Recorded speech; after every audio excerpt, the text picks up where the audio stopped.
দেখেই বুঝতে পারছেন যে কতটা ভয়ঙ্কর ঝাল সস। এটা হট চিলি সস, যেটা বাজার থেকে কিনতে গেলে খুবই ছোট্ট একটা বয়ম, অনেক বেশি দাম। তো সেটার ফুল রেসিপিটা আপনাদের সাথে শেয়ার করব।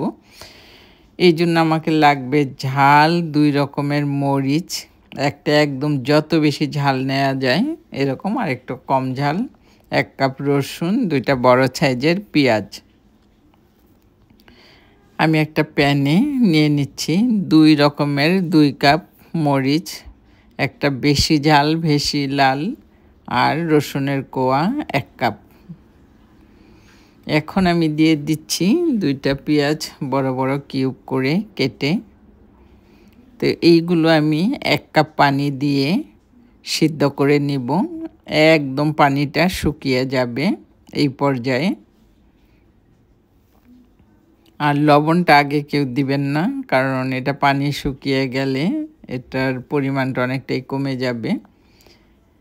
আবার কেউ চাইলে এটা আগের দিন রাতেও আপনি এইভাবে পানি দিয়ে ভিজিয়ে রাখতে পারেন।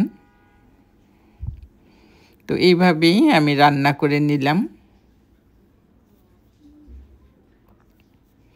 রান্নাটা হচ্ছে একদম শেষের দিকে দেখবেন যে একদম পানি শেষ হয়ে গেছে। এই দেখেন পানিটা কিন্তু নাই, এখানে অন্য কোনো কিছু ব্যবহার করা হয় নাই, শুধু মরিচ, রসুন, পেঁয়াজ আর 1 কাপ পানি।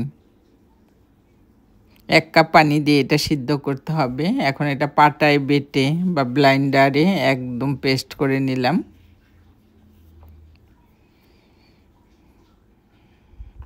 ভালো মতো পেস্ট হয়ে গেলে এখন এটাকে আমি অল্প পরিমাণে তেল দিয়ে এটাকে কিছু সময় রান্না করে নিব।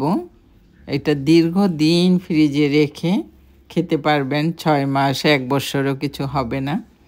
আমি তেল দিয়ে সম্পূর্ণ পেস্ট এখান দিয়ে দিলাম। এটা নেড়ে চেড়ে একদম ঘন করে নিব, এরকম পানি পানি ভাবটা থাকবে না।